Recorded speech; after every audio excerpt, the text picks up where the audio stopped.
What's up, my friends and film fandom, wherever you may be and however you may be watching? Thank you so much for giving us some of your time. Right back to all the horror stuff. I mean, I've got these two guys here. I may as well talk about a lot of horror. And we've got a pretty good one for you tonight. The better of the clown movies that we've reviewed recently, by far. But getting into it with me tonight will be my hetero life mate, Jeremy. What's up, brother? Ooh, I almost choked on my alcohol there. Holy shit. I mean, you need to drink more. That was the first sip. That's the sad part. That's not a good way to start. I had a whole thing and everything, but now I ruined it. So maybe Thursday. So I'm here choking on beer, and that rhymed. And Miss Shate's the Lone Star State. My man Tex, what's up, homie? See, fun fact: if you go to Whataburger, well, first you have to be in Texas for this. Go to Whataburger, drink about half of your Dr. Pepper, and fill the rest up with whiskey. People can't tell you're an alcoholic, so it actually worked really good. So, what you do is you just fill it all the way up with whiskey. If they ask what it is, you tell them it's iced tea. Well, it just lets you dependent. But in the South, it's sweet tea. We really need to start like a drinking tips, portion of the channel, because we've got years of knowledge of this. I feel like we could really help people. I tell you what you got to do. I've thought this for a long time. Some of the best marketing I've ever seen was when Budweiser was doing the Real Men of Genius commercials on the radio and TV. Oh, those were fun. Those were high quality, fantastic beer commercials. Those are some of the best beer commercials, and they seemed to last for like a year. Then they went away from it. I was like, that's the best marketing you guys have ever done that didn't involve half-naked women. And it's like, that was great. Well, hang on. I don't know. Coors Lights and Twins was maybe my favorite, though. That one was really good, too. Well, the Beer Council. I don't know. The Beer Council commercials with... with Burt Reynolds. What was the one that they did a couple years ago? It was a Bud Light Dilly Dilly or whatever it was. That one was kind of fun as well. But, yeah. There's been some good. That's why I was thinking no fruit. I was thinking more. I was thinking more Billy D. Williams. Like rule number 1, always have Colt 45. Rule number 2. There you go. Yeah, never run out of Colt 45. Rule number 2. Don't ever forget rule number 1. But then again, you cannot discount the Budweiser frogs. Those were just epic as well. So there's been some good ones. There has been some good ones. I'll have to find that one with. Now I just want to talk about alcohol. Like we can have a whole nother conversation with Reynolds and the Beer Council. Be like no fruit and beer. I'll agree. I'm drinking some more high class stuff, but not sponsored, by the way. So should be one of these. Lone Star beer. Hey, I've got room on the wall. Hit me up. I can be bought Lone Star beer. Let's go. That's the next T-shirt idea. It'll be how to catch a Texan. It'll be one of those boxes with the sticker string. It'll be a Lone Star beer. Yeah. Guilty. And then down at the bottom it'll say this approved by Tex. This T-shirt approved by Tex. The pen on my hat. Lone Star beer. Nice. So, yeah. Nice. Yeah. Very nice. It's all good. Let's get right down to it. BJ, always good to see you here. Clowns. Wonderful to have you around. Wonderful to have you. One of our favorite people in the whole wide world. But let's get to it right now. We are, of course, here to talk about Clown. It's a 2014 American supernatural horror film directed by Jon Watts in his feature directorial debut, produced by Mac Cappuccino. Yes, that's the real name. Eli Roth and Cody Ryder. Was written by Watts and Christopher Floyd. It stars Eli Roth, who I swear to God I didn't see the entire movie, Laura Allen, Andy Powers, and Peter Stormare. The film was released in Italy on November 13th of 2014, the United Kingdom on March 2nd of 2015, and the United States on June 17th of 2016. So yes, it got released across 3 separate years. It was released by Dimension Film. The film was a modest financial success, making about $2.3 million at the box office against a budget of about $1.5. So it probably profited a few bucks. On Rotten Tomatoes, Clown holds an approval rating of 46% based on 28 reviews and an average rating of 4.8 out of 10. The website's consensus review reads, quote, Clown tries to bag a stylish, gory thrill, but good practical effects can't save this circus of mediocrity. It was a little tough, I thought. But I get, but then again, it was probably written by someone who was 15 years old anyway, and they just picked him off writing for his college or his high school yearbook or some shit. That's where I think half those consensus reviews come from anyway. But let's get right into it. I'll go to you first, Jeremy. Give me some quick thoughts on Clown before we get into the spoiler stuff. I wish I knew what year this came out because I put 2016 on my sign back here. It says release date on Google is 2016, but when you Google it, you go up, it says 2014. 2014. Yeah. Fucking Netflix lied to me. It says 2016. I don't fucking know. All I said was on my sign was, did we learn nothing from that year? Because that is the height of dumb motherfuckers standing in the woods dressed as clowns looking to get a 45 round through their dome. So, also being somebody who was still working in a haunt at that year, it's like, yeah, there were some awkward conversations we had to have because one of the first people you see at the very bottom introducing people to our haunt, guy dresses up like a clown on like Friday nights. So it's like, what should we do? And he wore like a fucking sandwich board sign that said "Clown Lives Matter," and he wore it the whole season. He still did it. It was funny. Yeah, this. I think that review is a little harsh. I mean, I would have said, yeah, the best part of this was probably the practical effects and the way the clown looked. Some of the kills did have some CGI, which looked kind of bad, but I don't know. When a saw blade goes through a child, I mean, maybe you don't want to show the child actually just splatter with blood, but I mean, again, CGI blood's just a sin and period. You can't say no balls. This movie killed kids straight up. Yeah. I mean, that's no, bravo for that. No, I approve of the killing of children.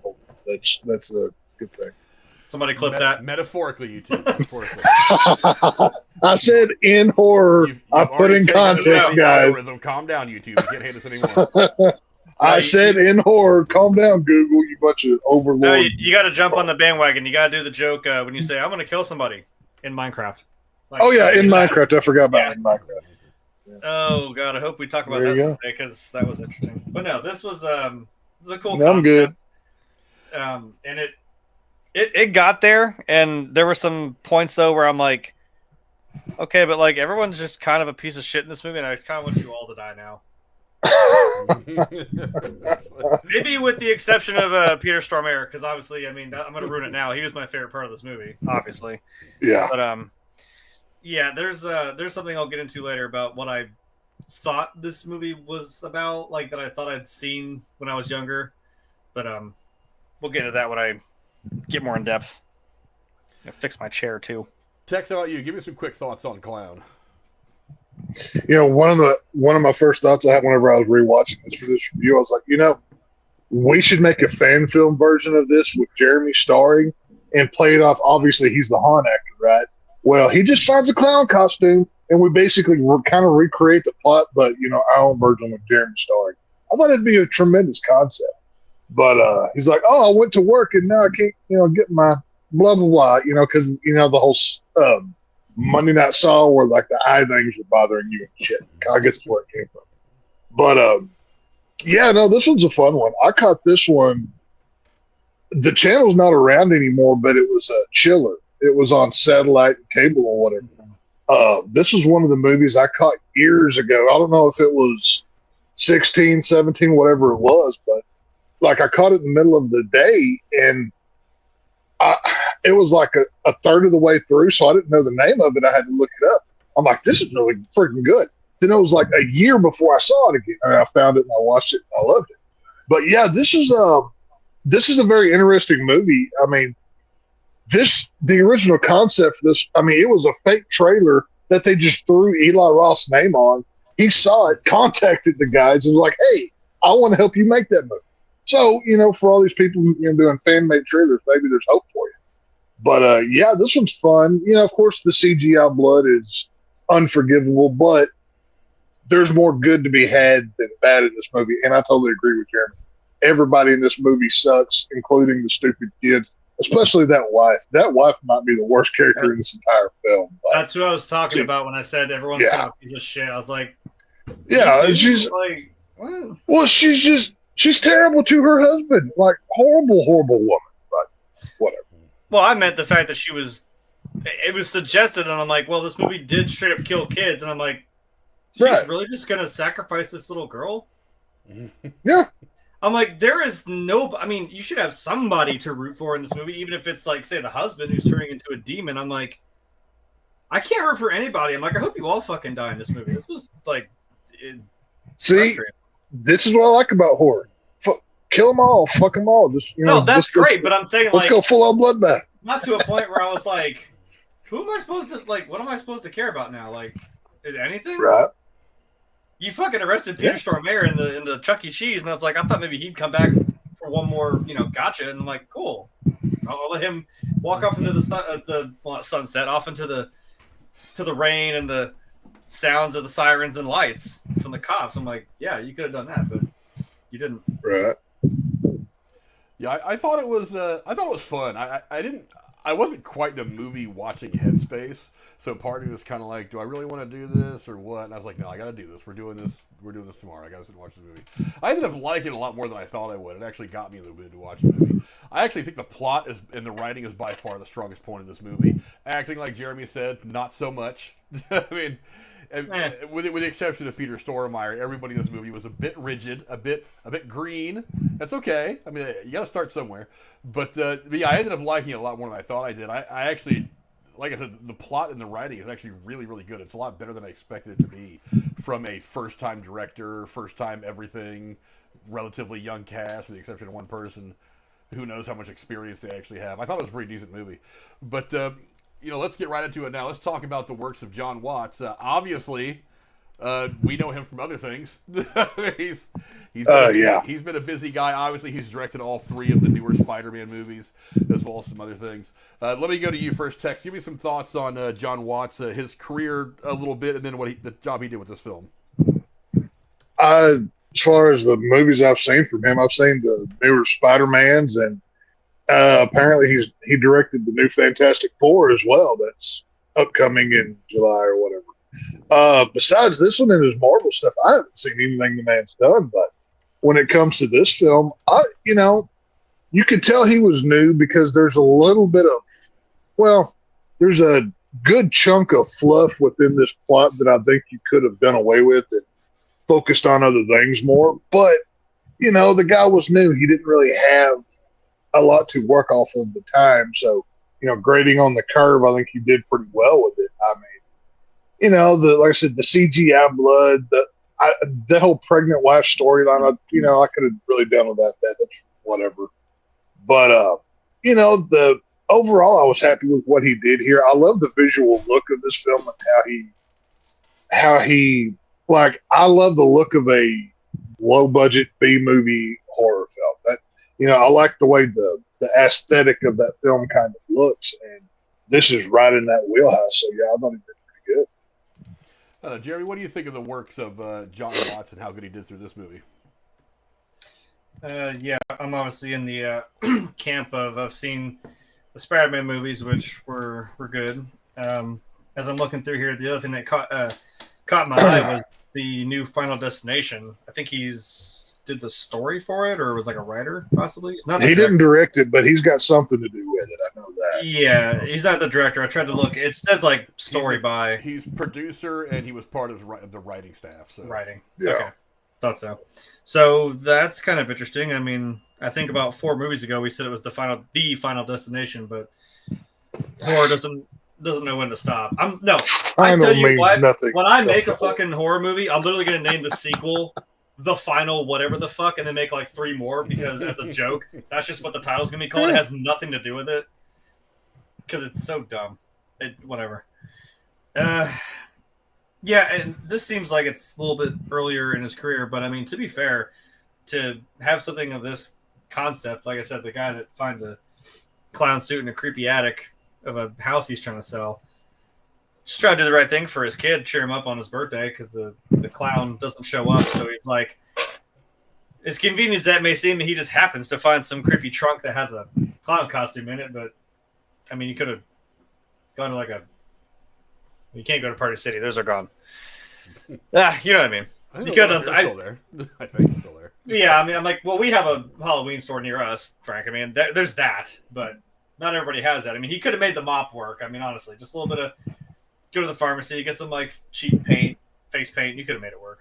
But yeah, it's kind of cool. I like it. Well, Kent didn't have your personal cosplay skills there. So, I guess, but I mean, I would think he could maybe figure a clown out. I don't know, but yeah, it was an interesting concept.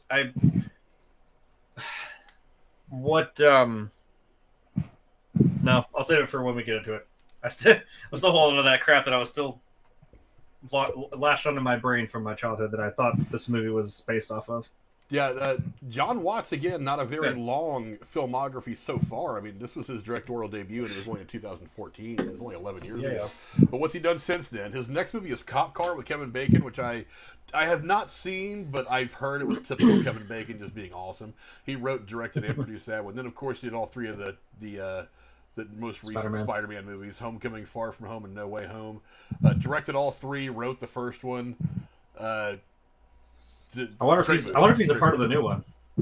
That just got announced. I think he may be like a producer or something like that, or something like that, or may get some story credit. But I don't think he's involved necessarily with the making of the film. I could be wrong though. I'll know when it comes out. It just got announced, so I have no idea yet. Yeah, and then he's also worked on a little bit of television. He did The Old Man, which is that show with fucking who we were just talking about earlier, Bridges, not Jeff Bridges. Jeff Bridges? No, not Jeff Bridges. Who am I thinking of? Oh, damn it. Bo Bridges? No, not one of the Bridges. I don't know. It's Jeff Daniels? No, not Jesus Christ. You guys are as far off as I am. Lee Harvey Oswald. Yeah, Jeff Bridges. I was right the first time. No, I was like, I think you're right. Jeff Bridges. Yeah. God, cut me some slack, okay? But Frank's having his old man moment of the night. I've been up since 6 a.m. driving, sitting and. You said old man, his brain short circuited. That's what happened was I said old man, and I started. It's starting to sun down, Frank. You know, it's time to go night night. So. But yeah, he's Sun's done getting that. real low. It is. He's done that. He also did. He was the director, producer, and writer of Star Wars Skeleton Crew, which was on Disney Plus, one of the Star Wars shows. He directed 2 of the episodes. He wrote all 6, but that was actually a way better television show than I thought it was going to be. Not the best thing they've ever done in Star Wars since they started putting everything out every 2 weeks, but it's kind of a Goonies in space feel to it. It's a lot of fun. And then of course, then a bunch of music videos for freaking everybody: Jason Mraz, whoever, nice, all kinds of people, Fatboy Slim. But yeah, I mean, this would be, like I said, for being your first effort, the 2 things that he did the best was the writing and the general story. I thought that was really what kind of made this movie awesome. Because, look, first time out, it's going to be a little. I expect a first-time director for their movie to be a bit clunky. Just give me some good building blocks of what you can do in the future, and I'll consider it a win. And most directors do that in their first film. But this one, he got the most important blocks that he had to get right was the story and the writing. And I thought the writing was very, very good. I thought the story was unique enough, and I was interested in what the background was of this clown. Everything Peter Stormare's character said, I thought added a lot of depth to what is usually just a clown going around killing people without any real explanation except for like one word. There was like, that's the guy that killed all those people in 1923. He's back, and then you just assume it's some guy who's been here for a while. They don't really give him any story. There was actually a lot of good story behind it as well, which I thought was fantastic. Like I said, it's what makes this movie good, because the cast certainly didn't do a whole lot to do that. Let's move on to that now. A whole cast of people, only one of them really memorable. But I'll go to you first, Jeremy. Give me your thoughts on the cast and who stood out to you the most. I already kind of said who my favorite was. I was, right there. Obviously, Peter Stormare is the best part of this movie, being that he's the kind of the exposition guy who knows like the history of, at least we assume he knows like the history of this clown suit, being that him and his brother were the last ones that had it, and were kind of safeguarding it from other people falling into becoming a demon, basically. It kind of confused me a little bit because it went so fast I didn't really catch the thing where the wife went to when he was in the hospital and like showed him the Polaroid of like him in the suit, or she said like, so how did you get it off? And I was like, wait, he had it on? Oh shit, like how did you do that without, because you came in here saying like, oh, you have to decapitate the person to kill the demon. I'm like, well, that's dark. Is there any other way to, you wonder, is there any other way to deal with this other than apparently let him eat 5 children or you cut your head off? Because she shows the pictures like, so how did you get it off? And I'm like, yeah, how did you do that? And they're like, oh no, it was his brother. I'm like, oh well, wait, so did he was it him or it confused me a little bit. I was like, wait, so did he kill his brother? Did his brother die? Because you're assuming that he's like, oh, I didn't even know he died. So I'm like, so he died after the fact. So there is still a mystery of like, so what happened? Bastard, just tell me. Yeah, he's probably the best part. I mean, I gotta give credit to the guy who at least played the clown, because I mean, you're going through the like you're going through the transformation of this thing slowly, just taking you over and driving you mad. This demon's manipulating you and everyone around you that you know and love. And I liked the this is more costuming or effects, whatever. I like that the thing kind of got more and more decrepit. Like that's almost basically, It from Stephen King. But I like that the suit was kind of loose at first. Like that first picture you had, like with him and the wife, it's just kind of a loose fitting suit. And then like as it goes on, I noticed that like when he was in the hotel, it was like getting tighter and tighter to his skin. Like you said, it's going to become you basically. You're one and the same. That was pretty funny. Just ripping his fucking nose right off his face. And the dog eats it. I'm like, well, of course he does. Oh, that fucking dog. That dog was great. Now you got Cujo on your fucking hands, basically. No shit. Poor dog. Yeah. I was already like, is the dog going to die? And then, like, you put a saw blade through a fucking child's chest. I'm like, you're going to kill the dog, aren't you? Like, At that point, no one's safe. I like how they had more, not like respect, but more like, it's okay because he did become a demon dog. Whap! There goes Peter Stormare with his machete. Oh, there's the sequel. The kid Airbud 15 Demon Dog. I would go see that. Demon puppies, yeah, something at this point. Sure Oh, there you go. They probably are. Yeah. But Peter Stormare, obviously the best part. Yeah, Tex, how about you? What did you think of the cast of the film and who stood out to you the most? Well, I'm going to have to copy Jeremy's homework once again. It's Peter Stormare, but yeah, one thing Kent, the lead of this film, like, I'm going to have to point out how stupid he is. Like, okay, you tried cutting the thing off with your arm, and I know this is character plot points, but I don't care. It's fun to talk about. When he's like, oh, I got to cut this off, so let me just slice my wrist open because I don't know how to use a knife. Then after that, I'm going to take a power saw to my neck because that's just tremendous. Like, what?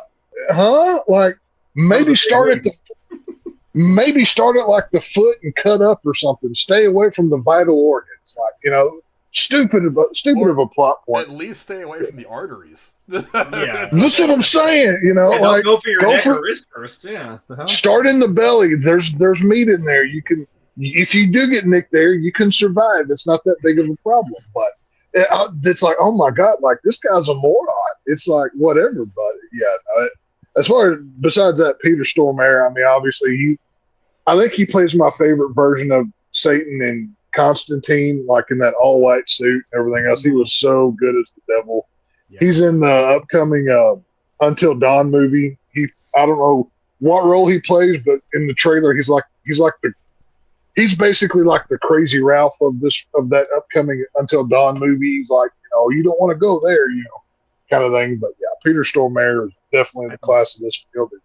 I'm guessing why we don't see as much of him is he was probably very expensive, and they only had a limited time with him, I would guess. Right?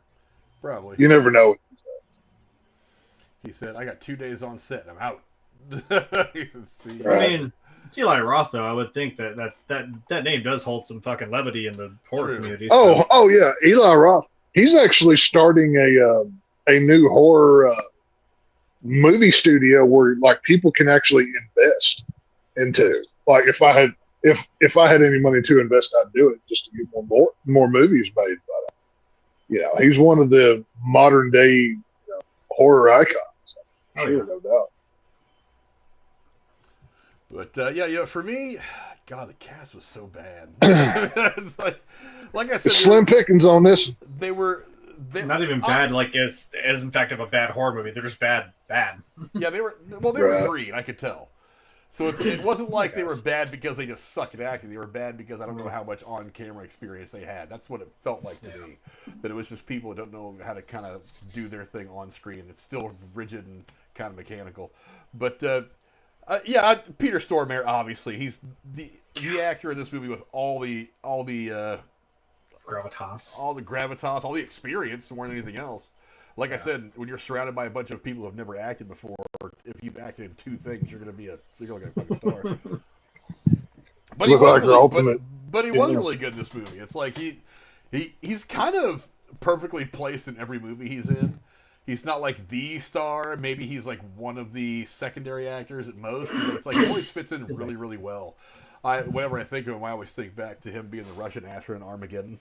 He was a great comic relief as they were going to blow up this giant asteroid that was going to kill the Earth. It was really funny to hear him talk about the American astronauts being cowboys and shit like that. But one of the bit of acting that did get better as time went on, I'm not going to lie, I thought, and you guys can disagree with me, was the husband. I mean, the first few minutes of the movie, he was kind of a stuck-up, goody two-shoe. I don't know what the hell. I don't know if he was trying to act like it or if that's just him in general. I didn't like it. I was kind of like, I hope you die fast. I hope this clown absorbs you fast so I can get to the evil demon. He's going to be way more entertaining on screen than you are. But he actually, I got to give him a lot of credit. The descent into chaos that he takes over the course of this movie, I actually thought was actually pretty well done from an acting perspective. I once he got to that point, I thought he actually kind of got his shit together. So early in the movie when he was, the stupid little real estate salesman, I was like, please die soon. Please go away from my screen. You get on my nerves. But once the shit started to hit the fan, I thought his job was actually very, very good. The wife, pointless. I mean, she's there because you need a wife to make a movie like this more whatever. Her dad annoyed the fuck out of me too, the grandpa. Yeah, I'm kind of like, why are you there? Yeah. Like, he had one character trait where it was like, I hate your husband, like, basically all the time. I'm like, I get that you probably don't like him, but you put up with it. And I'm like, do you have any other character traits? And then, like, I didn't understand his whole thing at the end. Like, what were you suggesting? She comes home and he's like, don't worry, like, I'll help you. I'll do anything to help you. Like, I'll even help you clean up the blood. And I was like, what the fuck are you talking about? What? And then that scene just ended. Gets his neck turned around. I was like, or his jaw ripped off. I was like, I guess we'll never know. What were you talking about? Why is there plastic in the room behind you? What? Well, that's part of that. That's part of that fluff that I was talking about on the script. Like, did we need that for this story? I mean, we could have maybe trimmed that fat a little bit to enhance on the clown demon or the cloying, whatever you want to say to that storyline, but whatever. I don't know. Yeah, I'm pretty sure the dad. I recognize his face. I can't remember exactly what he was in. I think his name is Chuck Shimada.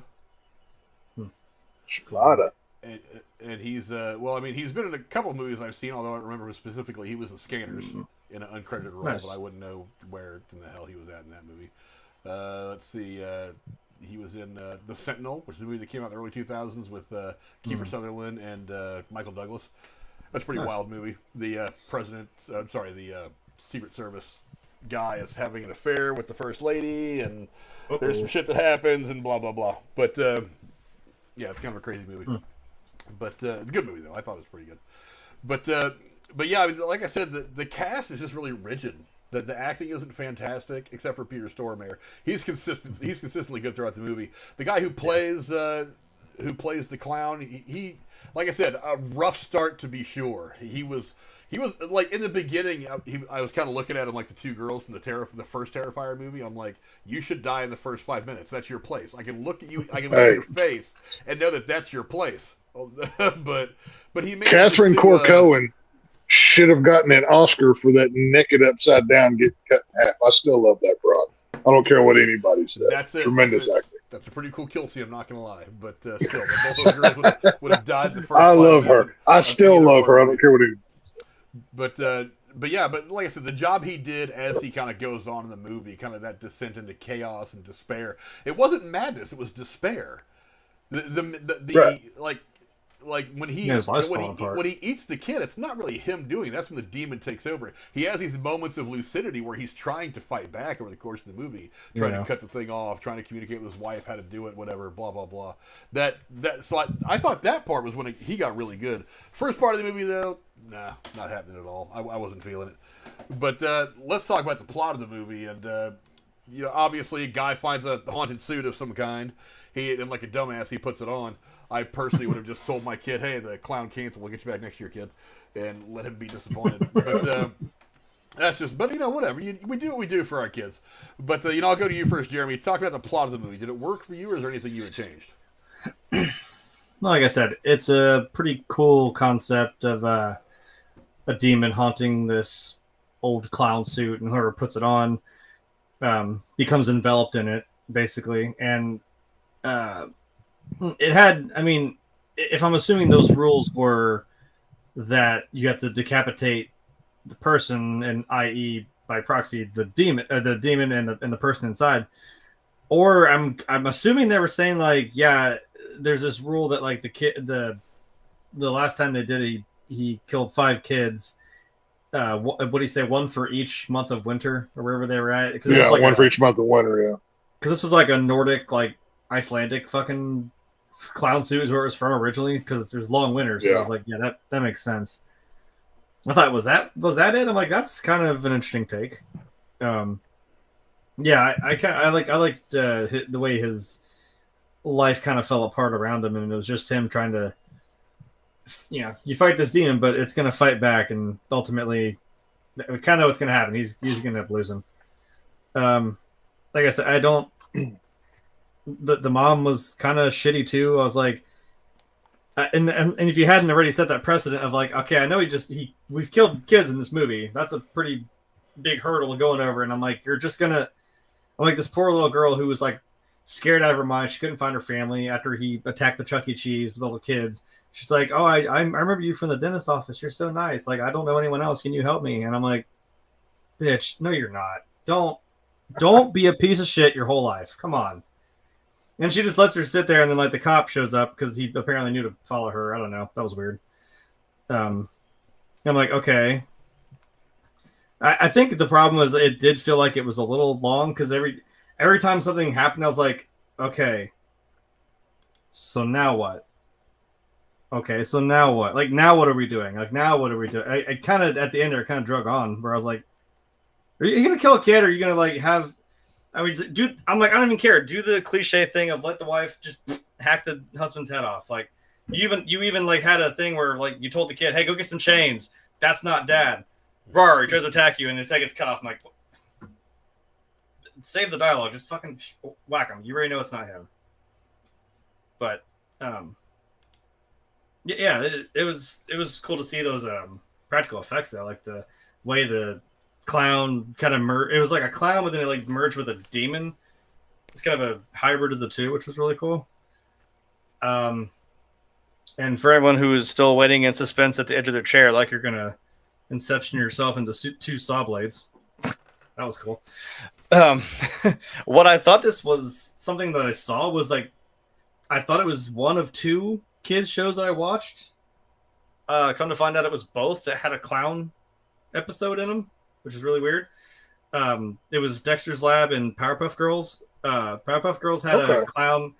Yeah, they had a clown that was named Rainbow the Clown. He was real bright. And he gets hit by a truck that was carrying a bunch of bleach. He loses all his color, and he becomes Mr. Mime. Anything he touches becomes black and white and gray, and it just sucks the color and the life and happiness out of everything. I was like, okay. I don't know why I thought that was... I was seeing that clown in my head, and then in Dexter's Lab, they had a kid birthday party for his sister, and a clown came. He tripped over a rock. His dentures flew out of his mouth, and he like Spider-Man Dexter right in the arm. He bit his arm, and then Dexter starts turning into a clown and terrorizing the town at night. I don't remember that episode of Dexter's Laboratory, and I used to watch that show. I don't remember that. Yeah, there was, I think it was called The Laughing was the episode or something. Like he got bit by the clown and turned into a clown at night. It was kind of goofy, but for some reason I thought one of those 2 were like, there was a clown, right? And like he put it on, he couldn't get it off or something. I trust me, I did my research and looked at both those episodes. That was not the case, but for some reason, there were 2 creepy clowns in the kid shows that I watched. So there's that. I think every kid show has had a creepy clown character for at least an episode here and there. At this point, anyway, from like the '90s on, it seems like it'd be a normal thing. And I mean, I watched Cujo when I was like 10, so. Well, you can thank John Wayne Gacy and Pennywise for making clowns relevant again, both in the real world and on screen. Those 2 really brought it all back. You know what? That's cheers to you, Mr. Tim Curry, wherever you are. I love you. Thank you for that. I don't know, Tex, what do you think of the plot of the movie? Did it work for you? Is there anything you would have changed? So overall, I like it, but like I said, I do agree it's a bit long. They could have trimmed the fat on this a little bit and get rid of those fucking jump scares. That's rookie shit. There are so many in this movie that I mean, obviously, I'm a elder fan of horror, as we all are, and that's the lazy way of trying to scare somebody. There's other ways to do it. Some people are better than others, but cut down on the jump scares, cut some of the fat off of this thing, and you've got a pretty solid 90-minute, runtime, whatever. But the one thing I like is what was the Santa Claus movie that we reviewed where he was a Viking or whatever? I can't remember the name of it. Violent Night. Violent Night. Violent Night. Like, this is like the clown version of that, where we're taking like a beloved children's thing and tying it back to the old world. I like how they did that. And the other thing I thought about was, how not the original Halloween, but as we got into like 2, 3, 4, where like the whole Curse of Thorn, where one family had to be cursed so the entire village could live, kind of old world thing. Whereas this, it was a Nordic Viking thing. In Halloween, it was a Celtic kind of curse. So going back to the old world, I like how they did that. Trying to bring something new, because this is, there's a million clown movies. Just go on Tubi or whatever your favorite streaming service is. Everybody and their dog has made a killer clown movie. Hell, there's a new one coming out, Clown in the Cornfield. I'm actually looking forward to it. It's kind of fun. But, it's I like this kind of original take that they did with the clown in this one. Execution could have been better, but he was new. I expect that, whatever. But I give the overall the plot like a C-. I mean, he still passes with it, but there's a better movie to be had with less material. But hey, just for that dog eating that dude's fucker's nose, fuck, I love that guy. That is just tremendous. It's like down, whatever. I love that fucking scene. And just the wife is so callous in that scene. Just imagine, like, you're sitting there like this thing is stuck to your face, and your wife is acting like the biggest bitch possible, like she doesn't believe you. It's like, how cold-hearted are you? Like, oh my God, horrible woman. Well, enough that she was going to sacrifice some innocent kid to a demon. Oh yeah, no, He jumped to that real fucking fast. I'm like, right, like, yeah. Am I supposed to believe you love your husband that much that you're like, yeah, fuck this kid? I'm like, yeah, I'm like, what are your motivations? I didn't really understand that. I'm like, is she really just going to give in to this demon and be like, yeah, here you go. Here's some child I found. Yeah, even like that kid, the kid Robbie or whatever. He's like, "Are you a clown?" It's like, kid, you're fucking asking for it. Like, oh my God, the kid in like the that kid has no fucking self-awareness at all. Like, just because at that point he didn't really look like the Kent or whatever didn't really look clownish at that point. He just kind of pale skinned and just kind of he looked more like a crackhead than anything. And like, if I saw that, I wouldn't think clown. I would think hobo with a drug problem. Like, we're walking away, but it was they're going for the horror thing. I know why they did it. And I wouldn't be 8 years old going like, "Hey, mister, do you want some candy? I've got some Cheerios. I've got some lollipops, some candy." He's just railing on. I'm like, "Kid, what do you go home?" What parent lets their kid multiple times, not even once, but multiple times, going back to a stranger's room in a hotel alone? You know what? They had it coming. I blame the parents, not the kid, for that one. Oh yeah, no, that's what I'm saying. It was, now obviously this is bad script writing by somebody who hadn't had a lot of experience, but they were taking like in Rob Zombie's Halloween, whenever Michael breaks out and he's like on the loose, and that little kid standing there in the middle of the street, and he's looking up at gigantic Michael Myers, says, "Do you want to be my friend?" Obviously, the horror fans are like, "Why are you like, where is mom grabbing this kid?" But that's the cheapo horror thing that you have to do with stuff like this. But that kid was a fucking horror. It's like, well, there's dumb characters in horror movies, but then there's like so dumb that's like not believable at all. I'm like, really? Right? Yeah. Oh yeah. And like Frank said, I'm like, okay, you just kind of deserve to die now. Like, I hate that this movie made me think, okay, this kid deserves to die because you were that unaware that like maybe you shouldn't be in this. Oh no, there's some building with this creepy dude who looks like Tex on a fucking like crack addict. Like this kid would jump. He'd be in the van before the napper was. Like, no shit. Yeah. God damn it. Yeah, I like the plot of the movie overall and everything they were trying to do, but it just took a little too long to get going. I don't think you should have trimmed this movie down. I think maybe you could have rearranged it, maybe made the pacing in the beginning of the movie a little bit faster to try to get there, and you get through some of the bullshit faster. That gives you another 5 minutes of movie time to maybe explore some more story, have another good death or good kill, show some more crazy, get them emotionally attached to the family again. I feel like you could have done more with the time you had with the start of the movie being so slow. That said, once it gets going pretty well. I mean, especially because look, just the idea of guy turning into an evil clown and eating kids, I'm like, that right there is bare minimum a B movie. I mean, if you could do that right, that's going to be a watchable film. But then adding in this exposition with Peter Stormare, making it this ancient curse of whatever, and then having pictures going back hundreds of years to people having to deal with this. Playing with that, I think, would have been a better core of the movie had they done it from the very beginning. I feel like they kind of dropped it in the middle, and they only go back to it later in the film in the third act when they have to, because they have to explain why you got to cut his head off or feed him 5 children or whatever. I feel like you use it as kind of a crutch to kind of move the story along later in the movie.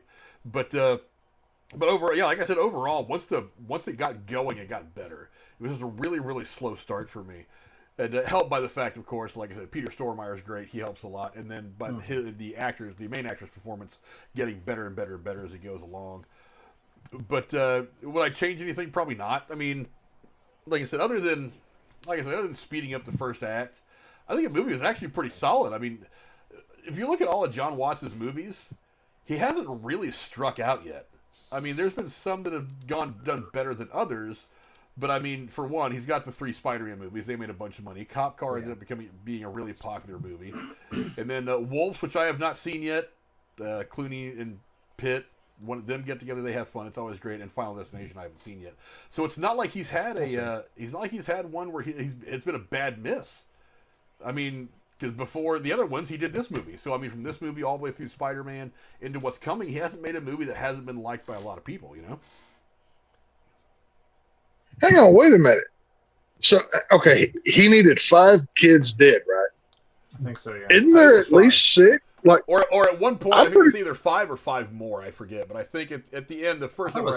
It was 5, but I remember 6 kids dying. Now, a couple of them weren't on screen, but does that now?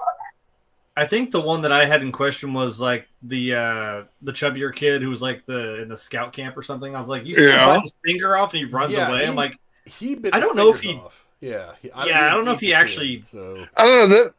Yeah. That's kind of funny because the film clearly states that it needs 5. He wants 5 kids, but I can remember 6. I don't know. That just came to me. Well, it was. I don't know. If we're assuming the kid in the camp, the kid in the hotel, there was a kid in the Chuck E. Cheese. 3. The kid playing the video games. 4. Who was? He didn't eat the girl, and he was going after Jake at the end of the movie. Yeah, they said he needed one more. Supposed to be the last one, so. I'm assuming his son was supposed to be the last one. Yeah, his son was supposed to be the last one. Yeah. Maybe there was. I don't know. It's kind of fuzzy. Like that's. I think the Chuck E. Cheese scene is what confused me. I thought like 2 died there too as well. I thought there was like more. Yeah, that's maybe what's throwing me off. I can't remember exactly.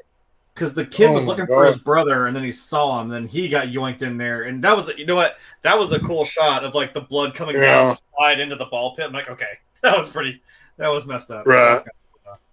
Well, and it's a great setting for a horror film. I mean, hell, the whole Five Nights at Freddy's thing. I was like, this.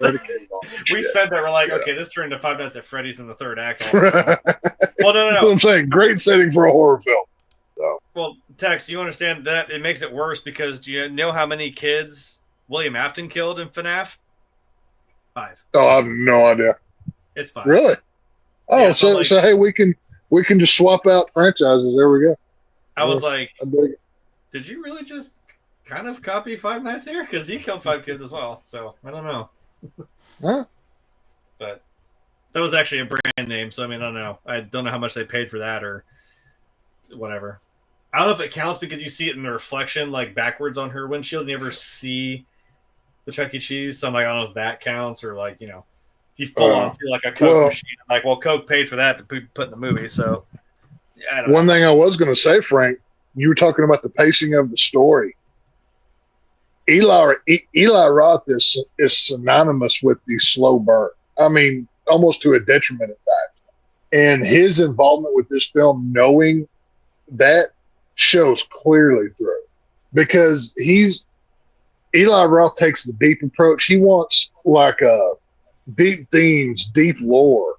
Like I don't know if y'all have ever seen Haunt or not. It's another low budget horror film. He got attached to it, and he found it, and he like met up with the directors and be like, okay, what are the motives of these killers? You don't have to put it in the movie, but I want you to go figure it out, write it down, just so you have that in your pocket. And I feel like that whole tie back to the Norse coin or however they say it in the movie, that kind of felt like that same approach with Eli Roth. Because, you know, I mean, just go watch Cabin Fever. It's, you know, slow burn, and then it hits the gas and it goes. Eli Roth is known for that kind of thing. That's his way of storytelling. That's It's better, some better than others. Because if you lose people early in the movie, it's really hard. Oh yeah, no, it's a gamble. No, like for this, I don't think it worked as well with this one because we didn't have any characters that we liked or we wanted to root for. That probably but because fuck everybody in this movie, everybody sucked. You know, except for the dog except for the dog that ate Dad's nose. He's the only good one in this film. He deserves that dog deserves and Peter Stormare because he's bad at it. But yeah. The slow burn kettle approach, it did not pay off in this one. But I think that's what. Like, if I had to take a guess, that's probably why. But let's take a minute now, and since I've got you guys here again, it's a horror movie, so we have to talk about the effects. I'll go to you first, Jeremy. I mean, some pretty good effects in this movie. There are only a couple of really good shots. This is one of them. But I don't know, what do you think of the effects? Do they hold up for you, or were they at least good for the movie? I know maybe they don't quite hold up. Were they at least good for the movie? Yeah, I do like. Excuse me, I do like some of the effects that they did. Like I said, practically, at least the some of those. It's like it's a little silly because I'm like that's a pair of legs, but whatever. I think the thing that made that funnier was I was like, I know that kid's drinking a Code Red Mountain Dew. He spills it on the white rug, and I'm like, well, where does the Mountain Dew end, and where does that kid's blood begin? You know, I don't know. That's a funny visual. Yeah, you play too much Call of Duty. Thin as it gets towards the bottle. Yeah. Yeah. You play too much Halo. That's what happens to you. But yeah, like I said, the demon itself and the effects, like we were talking about, how he slowly descends into this thing, and it just gradually more and more. That's a really cool shot. I like that. Some of that looks really cool. Just starting out with a simple, like you can see the makeup coming through. He tries to cover it up with like foundation and normal stuff, and then it still comes through his skin. It becomes pale. He gets the like the islets there, and the almost kind of like a little like Chelsea grin or a Glasgow smile, whatever. And he gets the real sharp teeth, and the suit becomes more skin tight. Like I said, like a little skinwalker demon or whatever the hell. So yeah, like that, and that was cool. That backdrop of like I said, like I work in the dark too, so the dark does lend itself to. And I'm not saying it's a bad thing, but you can kind of hide stuff more, or it looks more menacing because that being in a black lighted like mini golf course, that was a really cool look to have this clown running around in that setting. And I'll never I know. Tex is going to agree with me. I don't ever understand the point of CG blood. Nope. Especially in this movie when you did use real blood. Like I said, one of the coolest shots was like when he kills the kid in the playground thing, and that big pool of blood, almost like Shining-esque, comes down the slide in the intros and goes into the ball pit. I was like, His arms. That was- down. yeah. Well, also, that's another joke. Sorry, I'm going to scroll for a second. That's another joke from Five Nights at Freddy's, that the ball pit is actually a portal to, like, it's kind of like a time traveling portal. So I was like, a ball pit, you say? When he yoinks that kid down, I was like, did he just? Oh, I'm like, that was some Five Nights. Like, you fall through the ball pit and it's a portal. I'm like, man, Eli Roth was really getting into some Five Nights in that year, which, to be fair, I think that is the year it came out. So, 2014. I wonder how much that affected. I mean, if any at all. Yeah, into the Well, you pits, find into the inspiration wherever you find inspiration. Into the Right. Pit is a really cool story from FNAF. But yeah, using the CG blood for some of the stuff, like I think the jaw on the grandpa was a little goofy, kind of like CG'd, with his tongue sticking out. That looked like a mix of practical and CG. It's kind of what. Yeah. That looked like. I think it may have been. Those darkly lit, doesn't really matter. The thing I still can't forgive is the kid that gets impaled by the saw blade, and I'm like, it's just a little across his shirt. I'm like, I know what happened. I get it. You can't just split. No, I don't know if it's a thing with like the fact that he is a kid and they probably can't really do that or show it, but I don't know. Just put a little red mark across his sweater. You get the idea. Yeah, some of the CG stuff I didn't like because I never like it because it's real simple to just throw blood on stuff. Trust me, it will fix everything. And it's cheaper too. I'll never understand CGI effects blood wise. Just I'm go like, buy wait, a have to- fucking gallon of blood. It's $10. They sold- It's Yeah, they sell gallons of this shit. And that's what I'm saying. It's so easy. Fucking corn syrup and some red food dye and with a little water. Yeah. It's that easy to make a whole fuckload of blood. Trust me, it's not hard. Tex, what do you think? Were the effects good for you? I mean, obviously the CGI takes away from it, but which one really stood out to you? Oh, of course, yeah. Which one stood out to you as looking Well, cool? I think my favorite moment of the effects in this film is probably once the demon clown gets the chiseled teeth. Like I love that, like that look, that shot specific. Like just like he bites those fingers off, and then you see that mouth, and he looks like he's like a mix of a Chihuahua and a Velociraptor, from hell kind of thing. And he just, the practical looks of this clown from, like when the wife is, oh, did you dye your hair and get a perm? Like she's such a fucking bitch in this, but holy shit, she a bitch. But it's, the progression of the clown, obviously it's the selling point of this movie. But I like how, like Jeremy touched on, how the suit, grows into him and becomes him and everything. Like I said, it's got the way this clown looks is, it's almost kind of reminiscent. Now this came before the remake of it with Skarsgård as Pennywise or whatever. Those two kind of look similar in ways in this film. That's what I was saying. But like the I like how the clothing itself and the clothing skin, whatever you want to call it, it just looks nasty. For so many clowns, like my boy Art behind me and Pennywise, they give them like even Art's just wearing plain black and white, but it's still kind of flashy and same like. This dude is just fucking gross, and this is what this character needed to be. And I love how they use the makeup and the effects to really accentuate the demon aspects of this, and I thought it worked really well. I thought it was really good. What's up, AJ? And another weird thing is like, I mean, if you just look at this guy's face, it's like when you do stuff like this, I'm like, I like that the way like you make it looks his face, like the way he brings his character out is cool. Like the way it works with his face structure, the way his eyes they look and shit. Yeah. Whoever the makeup artist was, you could obviously tell they had a good amount of skill because each level that Kent goes through progressing to become this clown demon, it progresses at a rate that you would expect it to look. Especially once that nose gets ripped off. That's whenever it really gets took to the next level. I love the look of how that came across on camera. It's just, the CGI blood, like I said, that's an unforgivable sin. But I hate you know, I think there's more good than bad to be had here, effects wise. In this movie. Yeah. So, I don't know what it is about that like bandage over his nose. It somehow was like yeah. it like added to the creepiness of it. I don't know why. Like Well, I think it's because even though we've seen it, you still wonder what does that look like. Like to me, that's kind of how that read. Yeah, and like I was saying, it's still weirdly like the way it frames his face too, like with that big bandage over It his gives face. it like that. It's like a flattened triangle kind of. It's once you take that nose away, it changes the whole aspect ratio of the face to make him look less human, which was important for the end of the movie. Because you're not dealing with a human at that point.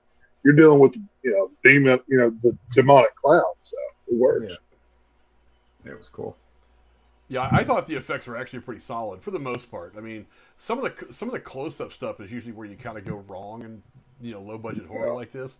But some of these shots like these are some of the best. Yeah. This is my favorite iteration of the clown. Actually, it feels like this is right before he is officially lost to the demon and cannot be returned. Mm-hmm. I also like the teeth better too. I mean, I kind of dig this whole jagged tearing thing, but I like the fact that these kind of have the same effect. They just look different. It's kind of a unique pattern. Like you they don't were usually chipped, see that in monster stuff. Yeah, you don't usually see that in movies like this where you get to see the monster demon killer's teeth, or they just look like the long ones. But like I said, the costume designer doing that whole thing where he goes from just the guy in the clown makeup right here to this, and then eventually transitioning to this, and then ending up this.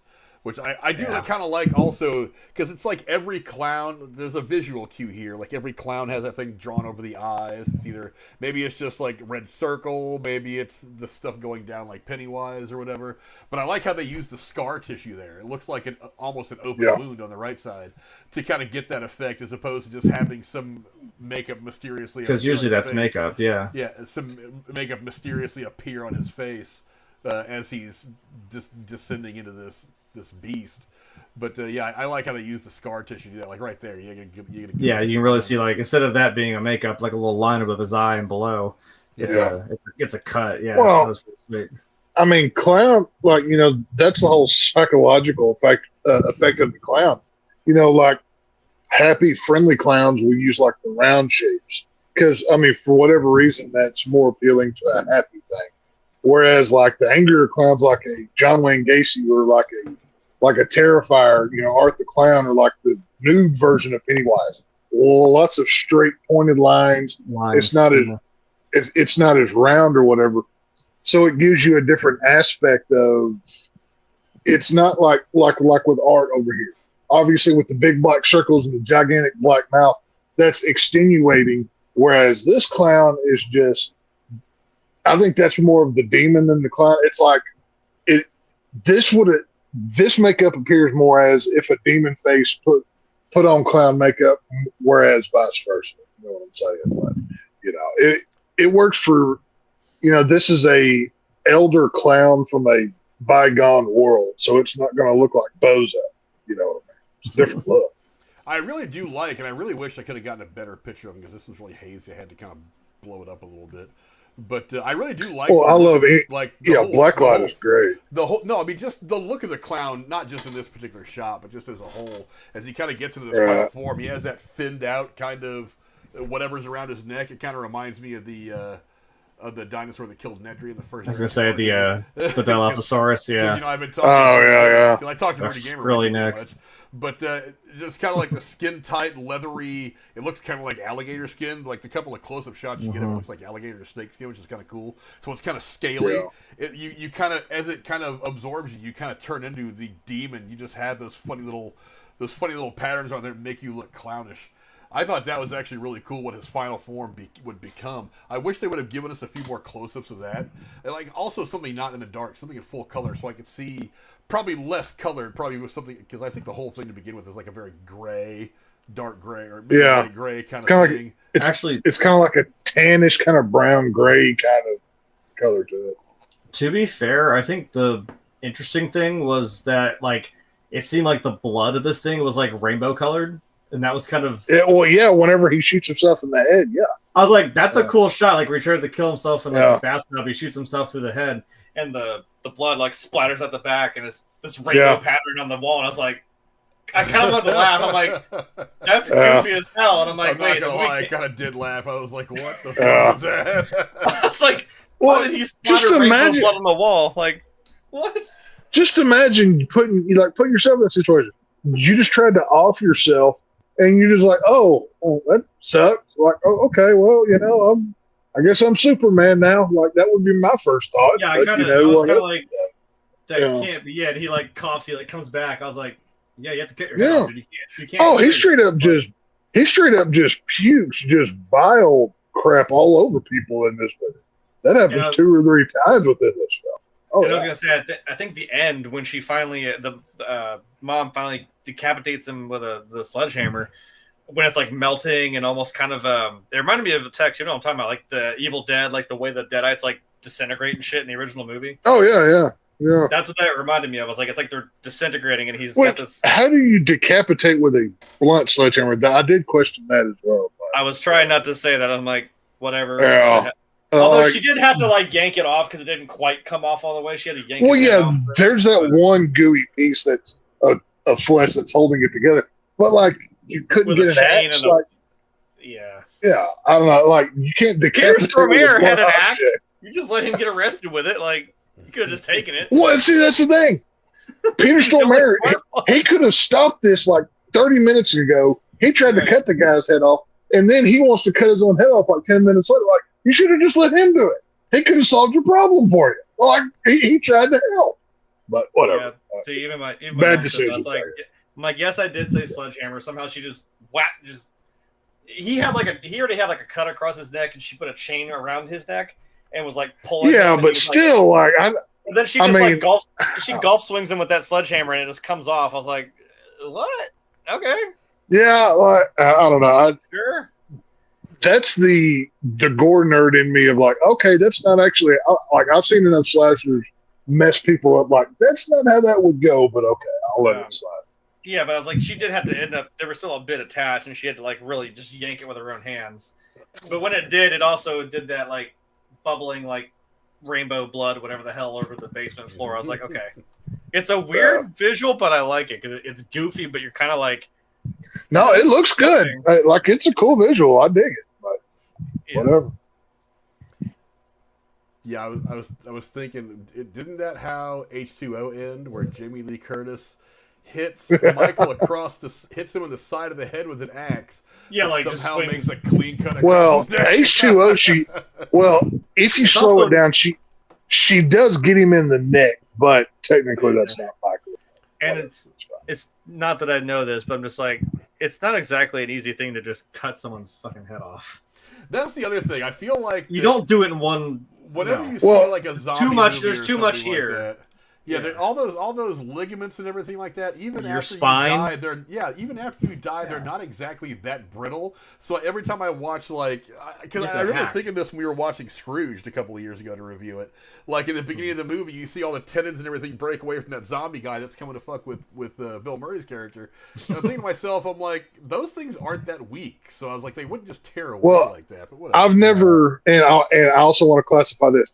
I've never cut off a human head, but I have animal heads before, and I can tell you, Still hard. it takes one knife to cut meat and flesh and a different kind of blade for bone. Because if you try to cut through bone with a knife blade, you ain't getting nowhere fast, pal. You don't It's have a a knife different kind. anymore. Right, you're gonna, that night you might as well throw it in the trash at that point. Like, I put deer heads on the wall, I've done it with cows, whatever. It takes a different kind of weapon to do that with. So I said I've never done it to a human. I wouldn't incriminate myself on YouTube, but I have some knowledge on this, so it's fine. I've cleaned animals. It's not. Yeah, it doesn't just happen that. Yeah, way. it's it's a different process. Well, there's a fix for that, Tex. You just don't consider him human. Well, to be, most people, Jesus whatever. Christ. Yeah. Hey, we're not getting into a psychological breakdown of what's going on up here tonight. We're not doing that. I'm sorry. I am not nearly drunk enough to even take that. But there's not enough Lone Star beer in the state of Texas to get me that drunk. It's going to take a lot of work. You might as well get the Thorazine and the men in white coats because I'm going to be like Michael Myers, buddy. I'm going out fighting. That's all I'm saying. So he's going to be we're gonna wheel him back to solitary confinement and put the mask on him. Like fucking Dr. Lecter. Back down. We'll get into some trivia now. I do have one piece of trivia that has something to do with the design of the creature you guys were talking about. Let's see. We'll go to that one, the early version. It says, interestingly, the clown suit was going to be designed by Vivienne Westwood, who I don't know exactly who that is, but she must be pretty good if she actually gets a mention on IMDb. Never heard of her. But unfortunately, she had other commitments, designing Carrie Bradshaw's wedding dress for that TV show she was in. What's the name of the TV show? Sex and the City. I was looking at the abbreviation. I can't remember what the hell it was. So instead... Never watched that either. Me either. Instead, an undisclosed man designed it, which is evident from the stitch work if you look closely. So they basically just got some guy off the street and we're like, make us a costume. To be fair, though, that kind of lends itself to this, that it's just patchy, you know. He could have named himself Patchy the Clown. I don't fucking know. Like, it still works. That's been done before, though, right? No, that's not. Well, I think so. You know, you're not going for... I mean, well, like I said a minute ago, you're not going for a like Art gets his costume from a freaking Spirit Halloween store in Terrifier. So it's going to look off the shelf. This is not meant to look off the shelf. This is meant to look old world, demon. Somebody hit it. It's literally flesh of a demon. It's not supposed to look human. So if it looks bad, it's it's supposed to be that way. So it works for the film. Right? Yeah.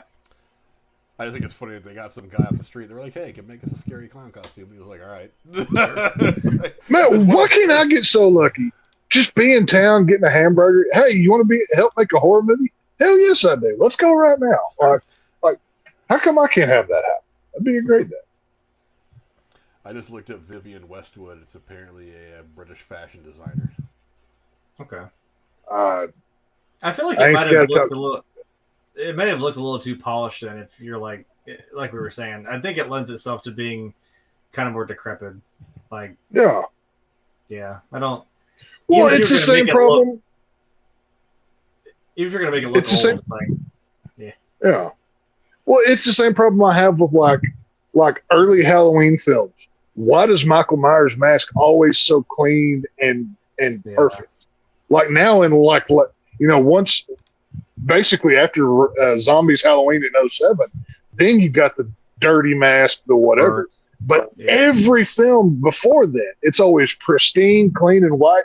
Like the only time it gets dirty is like in Halloween 6 where he gets the green goo on it. It was just so clean. It was too perfect. Like going back and watching it, it kind of like, well, that would not look that like you're wearing dirty overalls and a white perfect mask. It should not look brand new. This is old, so it should look that way. I get that it looks kind of striking in like the dark when you just see him, but I'm like, you can still make that dirty and make it look, right. Yeah. Have like the plain, just like with the clown's face here. You've got that white glowing face, but that bright red, it glows differently, and it almost looks black, and it really works. And you don't. I mean, Jason always had the dirty hockey mask. Now he was never in, he was never in neon that I can remember. But it works for what it is. Maybe the NES game where the mask was like turquoise, blue, and like purple. But well, wasn't fucking Freddy Krueger orange and red in his video game or some shit? I can't even fucking remember. Yeah. Whatever. See, next piece of trivia, they must be kind of chicken shits in Italy. Movie posters featuring the clown were censored in Italy for being, quote, too scary. Really? In Italy, of all places? This is the place where the mob kills people on the streets, but this scary clown is just going too far. I don't. Italy is like Italian horror is like Dario Argento and all of those films. I was gonna say, aren't you guys? Yeah, they're known for getting bloody and messy over there. Why are they worried about this movie? This movie's tame to half of Argento's catalog. I was gonna say Argento's like fucking. That's blood and gore galore. Yeah, like, that's what I'm saying. Yeah, I love me some Italian horror. Hell, Zombie 2. It's a zombie fighting a fucking shark. How do you not love that fucking movie? And just that whole scene of the head getting shoved onto that spike there. You get to see it go into the eye. Oh, I love Zombie 2. We should totally love that movie. Great film. I love it. Do I have to do homework and see Zombie 1? Well, no, see, that's the whole marketing thing. The Italians were like, fuck y'all, we're just going to copy off Night of the Living Dead and call this Zombie 2. And, who's going to sue it? No American company is going to go sue an Italian company because it's a, different court system. You can't hold them accountable, but, that whole portion of cinema is known for, I mean, hell, I forget there's an Alien 2 that was made over there. It's supposed to be a sequel to Alien, but it has nothing to do with this film. It's a complete ripoff. Like there's a whole bunch of. Well, we did that to ourselves. Remember, we made it an American Psycho 2 that had nothing to fucking do with anything. So right, oh yeah, you get we did that 2 seconds of Patrick Bateman in that one, but yeah, I love some of those. Oh, that's funny. If they just straight up called it Zombie 2, that's funny. With no context at all. I love that. Like you said, you're going to put the final and everything. I'm just going to call it the final chapter whatever, and then just make like more movies. Like it has nothing to do with the movie at all. That's just what I'm going to call it, just to screw with everybody. God, so dumb. Kind of like Leonard Part 6 with Bill Cosby back in the day. Yeah, I mean, like people who get it will get the joke. Because, they needed something else to make that movie worse, right? Well, did we know that? I think Tech stepped away for a minute, so I'll go on and move on to the next one. He can chime in when he gets a chance. In the arcade scene later in the film, various types of typical coin-operated games are shown. One quick shot shows an unknown game with a dinosaur that makes a certain sound effect before cutting away to the next shot. This sound effect is one of the various creatures in the 1993 video game Doom, most notably the Pinky Demons. I was like, wait, Doom as in demons? Duh. That's funny. I didn't even catch that. I thought I haven't played Doom in so many years. I mean, anyway. I actually have the original. I think it might have been the first 2 Dooms. It was in like a pack or something on PlayStation for like a few bucks. I was like, fuck it, I'll play the 93 Doom. I'll play the sequel. But I can't say that I remember the sounds of the demons. I don't remember either. I bought some retro games on PlayStation 2. I have Dig Dug and Galaga. I've got one that's an arcade of Galaga and Pac-Man, I think, yeah. I got Miss Pac-Man, and I got this game Siphon Filter. I don't know if you've played that. That's a pretty deep cut. That's PlayStation 1 days from the late 90s. Damn. But the graphics are terrible. It's basically like it was made by the same people that made Pointy Boob Laura Croft in the early games. Oh yeah, they didn't know what they were doing. You guys knew what you were doing. Basically those kinds of things, but it was a really cool like spy game. Well, it doesn't mean the game's bad. I mean, I've played the original Final Fantasy on like my PS4 or something, and I was like, yeah, it's blocky in pixels, but I've tried playing. Like next time you come over, you'll have to try it and see if you can figure it out. As much as I used to tear this game up like 20 years ago. After playing things like Call of Duty and Fortnite for so long, I cannot figure out how to shoot the gun half the time in this game. Can y'all hear me now? We can hear you. Okay, yeah. Sorry, my earbuds decided to die on me halfway there, so we're holding this to my head right now. We're good. Okay. I get you. I was just saying there was a video game reference in there about a sound that if neither me or Jeremy even caught, you're probably not going to catch it. I didn't catch it. I'm not a video game guy. But let's see. Another piece of trivia I got is during the film's ending, the clown's skin dissolves and melts off Kent. The style and camera angle are very reminiscent of the ending of The Evil Dead from 1981, in which a similar process happens with the possessed when they are eventually killed. An obvious nod to the possession of the body, etc. Well, sorry I ruined your trivia, but I was like, that reminded me very heavily of Evil Dead. Evil Dead is one of the few horror franchises with a good number of films that, in my opinion, have never had a bad movie. Like even the TV show Ash versus Evil Dead, it's horrible with the CGI blood, but damn it if it's not a fun show to watch. I mean, hell to the king, baby. So love me some Bruce Campbell. Can't wait to meet him at Texas Frightmare Weekend coming up. That's right. So I will be getting that autograph. So I'm so jealous. In contrast to the majority of horror films, all of the victims who die in this film are male. Yeah. Oh yeah. Stop killing the women, damn it. Kill the kids. Well, Give the women a break. Well, it's not only that, but they were kids too. It's like that's still Well, that I is mean, the one to be fair, little that girl almost got fed to him, so. true. That is a funny. I love the the blood splattered on the video game like multiplayer lobby screen. That is pretty funny. Although, that right there. I'm also like, no, you do know consoles shut themselves off after a certain amount of time. That game would not still be sitting there. I'm just saying. I don't know, maybe. Minor I've gripe. PlayStation on before. Well, I know, but they usually like auto turn off if you don't use them after a while. I'm just like, it would have not still been in the lobby. I don't know. Whatever. Maybe. It is a cool visual to see it splattered on the fucking Multiplayer lobby screen. It's funny. Let's see. That's all. Honestly, that's all the trivia I got for this one. I was kind of bummed out that I couldn't find anything really good. I mean, there's other stupid stuff. Let's see. It was based in a short film of the same name, also directed by Jon Watts, which has happened a lot with a lot of horror movies. They make a short film and they it came from I want to say it was 2010 when the fake trailer was made, and then, like I said, beginning of the show, Eli Roth caught it because they put his name on the fake trailer, be like coming soon from Eli Roth or whatever, and that's where like the whole idea of it came from. But yeah, it's a hell of a way to go. It was shot in the winter of 2012. It didn't get its first release in Italy until 2014. In Italy 2014, in the United Kingdom in March of 2015, and the United States in June of 2016.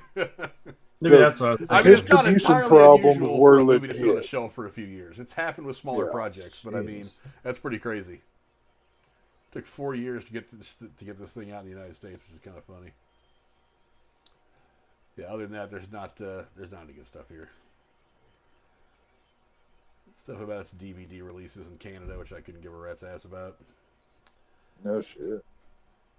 As of 2016, the movie had finally started to get some attention from reviewers, but still had not gotten a DVD release date. So as of 2016, this movie wasn't even DVD yet. Damn. I mean, I'm sure it's probably out now. It was a long time ago. It was 9 years ago. But still, that would be kind of odd. I don't know. Maybe you guys have to go find it. Let me know if you guys find this thing on Amazon somewhere. Get a DVD for it. I've never seen a physical copy of this. Like I said, the first time I saw it was on Chiller. I've never seen a physical media version of this film, but sadly, there's a whole lot of movies out there today that don't have home release, unfortunately. So once the overlords decide to take it away from us, there's nothing we can do. So yeah, I was talking to a friend of mine today who's kind of a movie fan too, and I was just like, there's some of these obscure 80s movies that I loved when I was a kid. They were even popular back then. You can't find them anymore because they are kind of obscure. So it's like not one of the ones that they desperately need to get out on DVD or anything. Hopefully that'll change. I was really hoping that streaming would kind of fix that. But the problem is some of the stuff is so obscure that it's even hard to find on streaming. And even if you do find it, it's behind a paywall on Amazon. I did find it on Amazon DVD format. It is there. Oh, cool. I would imagine by now it had a DVD release. That would have still been wild if they had. This one's good enough. I'd buy this one to keep in the library because it's like $8. It's not very expensive. Right? Yeah. It's now is it like a 4K or is it just a DVD? Let me get back to it. It might just be DVD. Let's see. It just says format DVD. Okay. Well, that one's used. There might be a new one for a few bucks more. Description doesn't really tell me anything. And it might just be a standard. I know a lot of people, they're like kind of snobby when it comes, if it's not 4K, I'm not watching it. I'm not one of those jackasses. Like, honestly, there's some movies I don't need to see every little crisp frame of, and as long as I've got a good digital copy, I'm fine. You know, it's not a problem. So whatever. It's on streaming. It's on. What did I watch it on? I watched it on Netflix. Netflix. It's on Netflix. Yeah. But I think we'll probably go ahead and wrap it up there. We'll get these guys' final thoughts, and then we'll let you guys have the rest of your night. I'll start with you, Jeremy. Give me your quick thoughts, your final thoughts on Clown.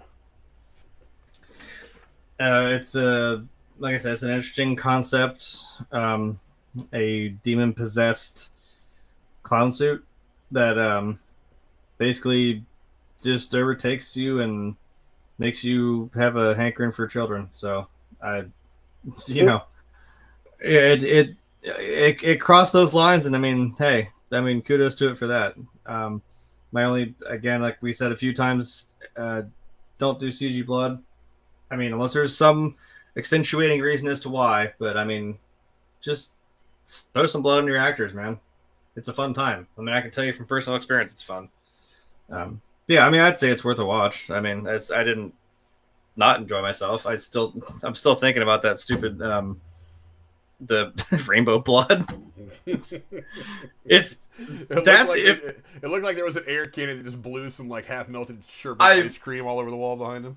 I'm sure that's what it was. I mean, there's a thing like behind him that just like pressure release valve and shoots it all over the fucking wall. But that's like a kind of almost dark humor that I was like kind of expecting. I'm like, I didn't see a whole lot of that, but if that's the dark humor of this, I'm like, that's kind of funny. That's a hilarious visual. So, yeah. And again, cool effects if you're into that. And like I said, watch it for Peter Stormare. Obviously, he's the best of anything he's in. So, how about you, Tex? Give me your final thoughts on 2014's Clown. Yeah, this is a fun B level horror film. Like, I mean, a movie like this doesn't belong in like a wide release kind of theatrical run, but movies like this are made for the hardcore horror nerds that go deep into this stuff and want something more than just the main few franchises we get. I like the kind of originality take of the Clown. I like the playing with the origins, how they did that.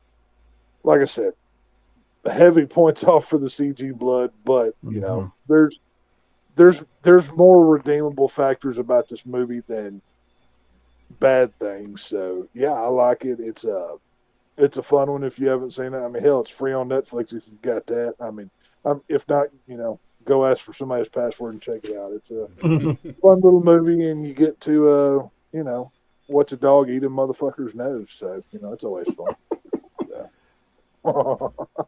It looked like a little half-eaten like maraschino cherry or something. I was like, right. That's what because whatever they fed the dog. I mean, yeah. My first thought was like, okay, he's tasted human flesh. You're shooting that thing in the head now, right? Like, yeah. There's no way I'm staying in the same house. You gotta take old Yeller out behind the barn and right. Yeah, down, like so. He's got. He's going home. Right. He got the taste for human blood. Like, there's no going back now. So, we love you, pup, but get the 12 gauge. So, whatever. Gonna old Yeller his ass. Yeah, like I said, man.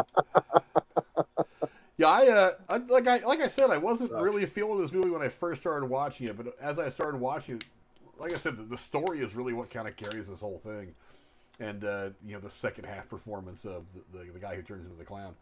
But there's a lot more about this movie to like than there is to dislike. I'm a little more forgiving of some of the CG blood because you're talking about a budget of $1.5 million, and that was only 10 years ago, or 12 years ago, 13 years ago they were filming it. But I mean, if you only have so much money to spend, maybe you can't go all out for good CG. Maybe you take what you can get. It happens so fast in the movie and with the color tones of the movie, I don't think it stands out as much as it could. Because the entire movie is kind of shot like this. There's a lot of gray, subdued tones. Actually, this is one of my favorite shots of the movie. Actually, this great desolation that he feels getting lost in this, just kind of being out in the middle of nowhere. I thought that was. You can kind of tell, like you said, it looks like a crocodile suit underneath his jacket, the scales and shit. It's a really cool. It's good cinematography in this scene right here. I thought it was really good. Yeah. But yeah, it finds itself about halfway through the film, and from that point on, it's fairly solid. Again, acting not great. A lot of people who aren't that experienced had to carry this film, and anytime you kill the kids, I mean, you got the balls to kill the kids. Specifically, Oh. noticeably, only the kids die in this movie.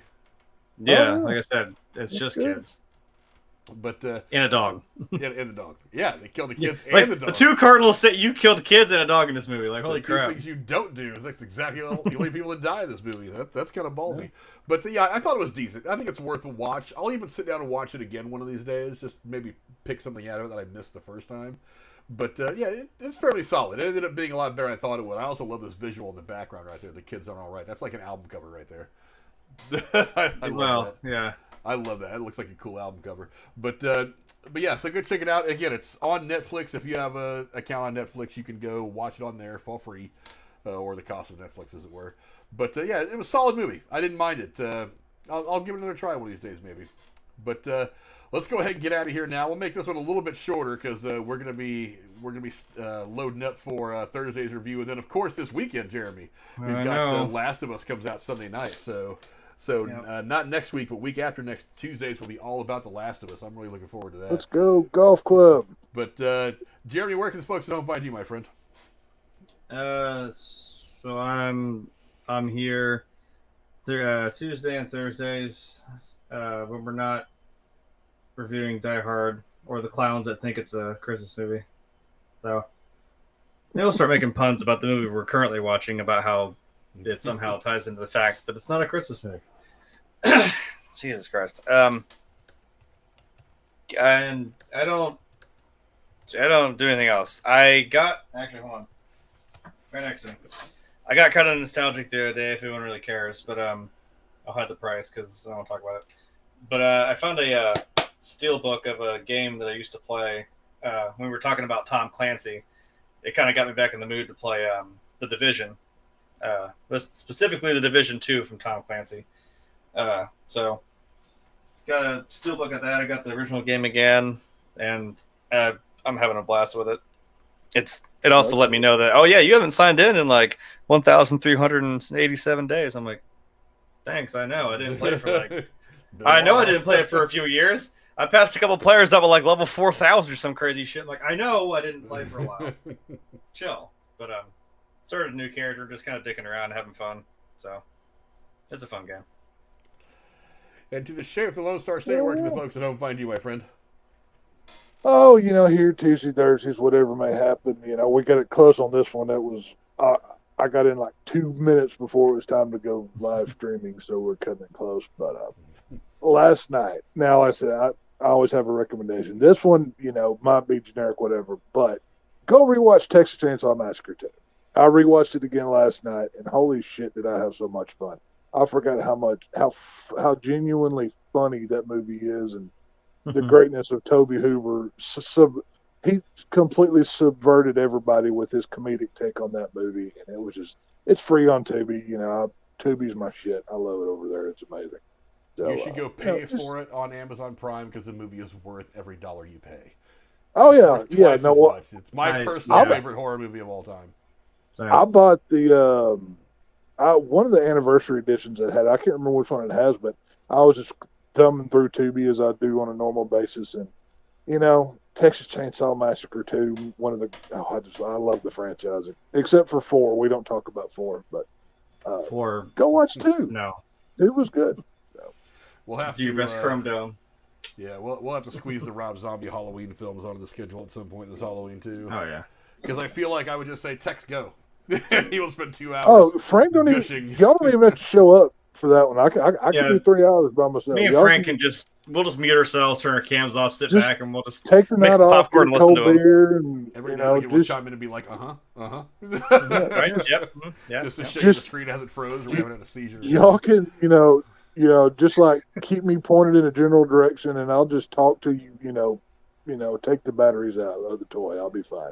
He's just gonna come in. You're gonna hear a big thunk, and it's gonna be a whole fucking stack of notes like that thick. And he's like, all right, so. Oh no! See, that's the thing. I don't need notes for the zombie Halloween films. That is all in the brain, my friend. I'm good. So I'm prepared. Hey, but we do need to go Michael Myers heavy this October. I mean, I don't know if y'all have ever went, throughout. I'm not saying do all of them, but hit the highlights for sure. So, Well, we already did the 3 newer. We did 8. Yeah, I think we did the 18 kills and ends, but I don't think we did the originals. As far as Yeah, I don't think we've done the originals yet, so we'll have to fit a few of those on there. Yeah, that's one thing. I thought, now this would be more of a bigger group effort, but maybe even bring like Alex and Nick in on this. Do kind of like a Halloween retrospective, kind of like do a little bit of a longer show and kind of talk about all of it. What we like, dislikes, maybe our top whatever's. I like that. Just to kind of maybe of a show I did throw out there or do something like that. Maybe bring in a werewolf. I would have to or go something. back and rewatch all of them just to make sure that I was. Please! Please don't make me rewatch all the Halloween movies, Frank. No, don't make me do They'll be done by next week. I'm just saying it would take some time. I'm just going to start with the original Halloween from the 70s right now. That would be terrible if we talked about Halloween for the next 3 months. I would hate that, Frank. Don't do that. But whatever. But you will see us. Well, me and Jeremy maybe. I don't think Tex wants in on this one. The one we were supposed to do last week, we're actually going to do this one on. Oh yeah, I'm good on that. We're going to do Runaway Jury, starring the late great Gene Hackman. Great actors all around in this movie. I mean, it's just loaded with some great performances. Great courtroom drama, great everything. Tex, it actually starts out with a mass murder, so maybe you want to give it a try. So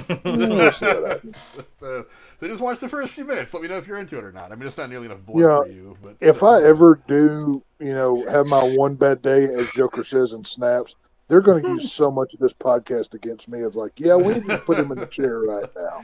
He was just saying, I'm done. I don't kill them if I don't think. Every time I say clip it.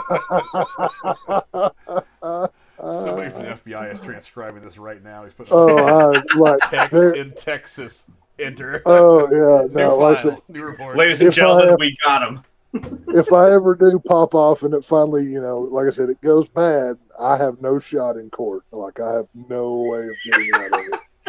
Right. Yeah. You just be like, Your Honor, I didn't do it, but I mean, it's like I get it. I get why you think I did. So do whatever you're doing. I see why you would think I did because there's 25 hours of me, spouting the craziness that's inside. But I swear I didn't do it. Totally I can say that. Did you say I love it when I kill the kids? Yeah, but in context. But did you watch the whole video? Did you subscribe? Come on. I'm gonna need Johnny Cochran to get me. I'm gonna need a Johnny Cochran level to get me out of this. Oh God, yeah. Seriously.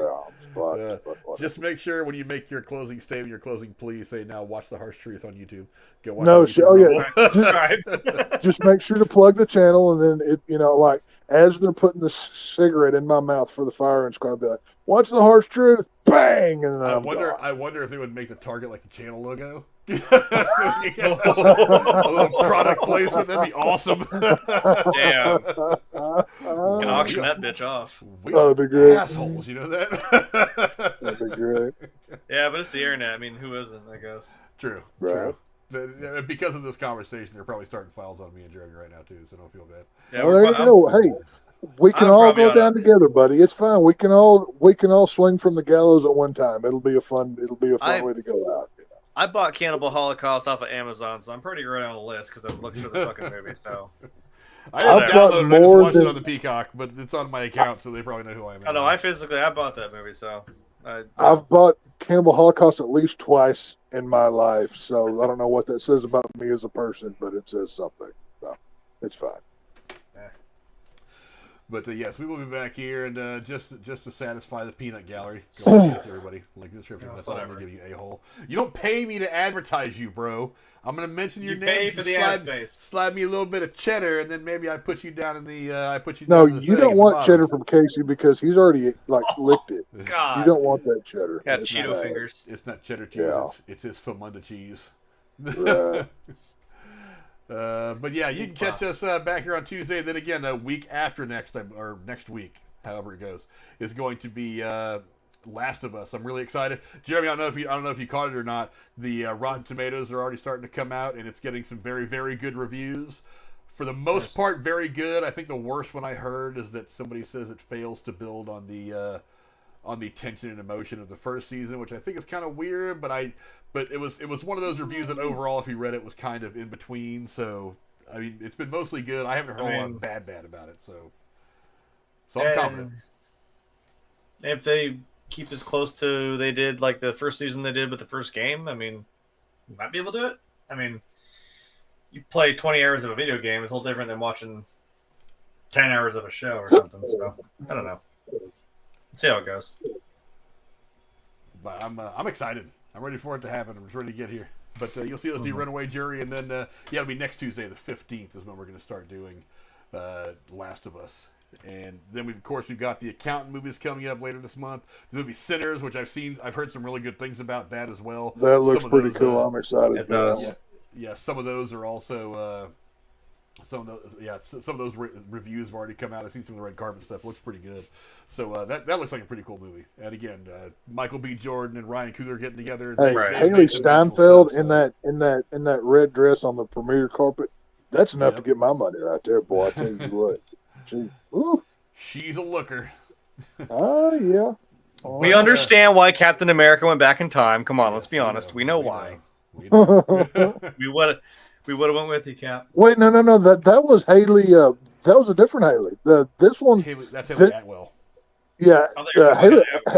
She was the Hawkeye chick. Yeah. What the fuck? I can't remember. Oh, I her thought you name. said Haley Atwell. Kate Bishop. No, Kate Bishop Haley from Hawkeye. Steinfeld.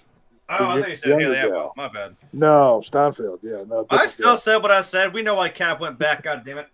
Hey, no. Yeah. Hey, I'm not mad at you, Haley Atwood. But God bless that woman. And I'll tell you what. Both of Thank them. you, Hell, they're both still gorgeous.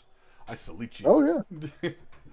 But yeah, we will see you guys. Thanks to my co-host for being so amazing as always. Thanks to all of you for coming to hang out with us. We very much appreciate it. Like I said, Runaway Jury on Thursday, and then Last of Us Episode 1 on Tuesday. So it comes out this Sunday, Jay. I'm ready to watch this. Ready to go. I'm ready. I have some bold predictions about what the show is going to give us in this season. Maybe if we get a Same. chance, we'll do a separate video about that. But we will see you guys next time. Until then, adios. I will be harshly judging it from the fact that I have played the game. So. Oh yeah. Pedro I have a Pascal feeling they're going to sucks. surprise us a couple of times. I think it's going to be Well, cool I too. said that the game. I feel like the show would work better. The story works better in a show form than a game form. So I don't know. Yeah, true. We'll fucking see. We'll see.